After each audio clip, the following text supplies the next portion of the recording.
Hi, Paul Sackers, Good News Broadcast, speaking to Rosalind Wiseman. Hi, how are you? Good morning. Thank you for having me. Very successful author, Queen Bees, Wannabes. You have a new book, right? Boys, Girls, and Other Hazardous Materials? Yes, that is my first novel, and it's for teenagers. Okay. What is a teenager? A teenager is somebody who often thinks that they're going through a really difficult time, and sometimes they are, and they've got a lot of really important questions and a lot of important experiences that they have, and they are looking for adult advice, but sometimes they think they don't want it. Okay. Now, I'm looking forward to this. I guess I had one, but now I'm got grandchildren. So are my grandchildren going to be like my like my daughter? Well, in other words, are the teenagers? Are there common things that happen to teenagers? Well, sure, absolutely. Regardless of the generations, absolutely there are similar things. And one of the really similar things is what you were just speaking of, which is that parents really matter. And I think one of the things that's been unfortunate is this feeling, amongst all of us that, adults don't matter in children's life, or kids don't listen, tweens don't listen, teens don't listen to adults. And what we really know is that parents do matter, and that if you can have better communication with your kids, then they're going to have better self-esteem, they're going to feel better about themselves, and your relationship with your kid will be better. Okay, so first of all, what's a tween? Well, tween is somebody who has left later childhood and has not yet become an adolescent, but they probably are going through puberty or starting puberty because puberty is coming at earlier and earlier ages. So kids between the ages of like 8 and 11 are usually considered to be tweens. Oh my God, my grandson's almost a tween. That's right. So is there something I should be saying to him, or is there things that he is going to be saying to me that I should be listening closely to?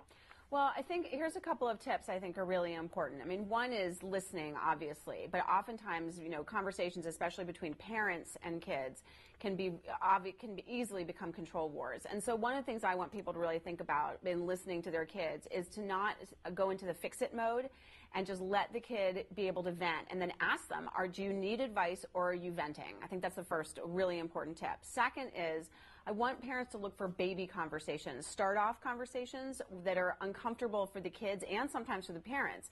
And one of them, obviously, is about body changes. And so that's actually one of the reasons why I am working with Dove and Degree and Suave deodorants, because we did this incredible survey that not only showed that kids want to talk to their parents, but that if we can have conversations with our kids earlier about things like body odor and sweating, which really can be very embarrassing to kids, and we forget that, is that as they get older, it sets a precedent so we can have more complicated, difficult conversations as they get older about things like bullying or drinking or all of those things that get parents so worried. And the third is controlling the kind of information that your kids are getting. And the way that I would give a tip about that is to say, take the cell phones out of the kids' bedrooms at night, because so many kids are using them as alarms.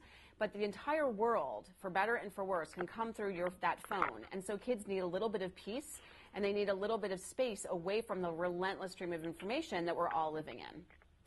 Let's take the fix-it one for a second, because I have my challenges with that. In fact, isn't there the men are from Mars, women are from Venus, that the men try to always, do you think it's a gender thing? Men want to fix something?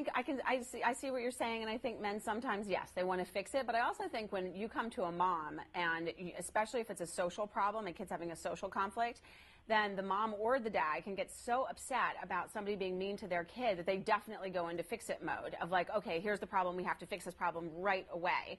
And I think it's really important for kids, if we want them to be competent human beings, then we have to be able to listen to them and help them, guide them through the process without fixing the problem for them. Okay. All right. Now, take the second.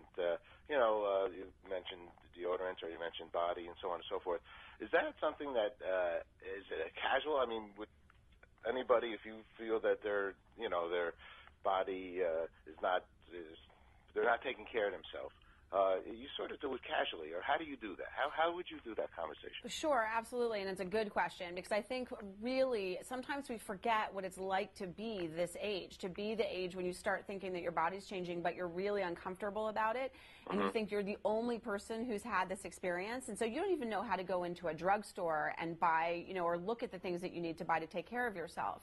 And so for a parent to be able to reach out and say, hey, you know what, I actually know what you're going through about this, at a really early age, then you come across as being credible and safe and comforting. And I really want parents to remember that we forget how uncomfortable these moments can be. And they really are uncomfortable for kids. And so if we can do that, then it gets us to a place where, and this is what I really like about it, we come across as credible to our children, which is very important, and we're comfortable, we're comforting. So it's that combination where you really have the best ways to be able to talk to your kid in ways that matter. Maybe take a moment to think about maybe things that did happen to you, literally. Absolutely. In your early days, somebody did this, or you did this, or you couldn't figure out how to do that, things like that, and share those moments. Absolutely. Because I think your experiences when you were a child are oftentimes your greatest gifts, and they also can be your greatest liability, right? I mean, if you don't think about that, it sometimes controls your behavior and you don't know why. And so it's really important to remember what those experiences were. Like, what were you teased about when you were your child's age, or what did other people get teased about, and how did you respond to that? Were you quiet? Did you step up to somebody? What if it was a really good friend of yours who teased you all the time? Were you able to step up to? Were you able to stand your ground with that person, or did they sort of blow you off and say, "I'm just joking. You're being overly sensitive. Like, be quiet." Those are very important life lessons that actually carry with us as we get older, because all of a sudden we can get into a place in work or in our relationships where we can't say what we really want. And those experiences oftentimes are tied to those experiences when we were younger. How about the timing? Timing sometimes is the key in life.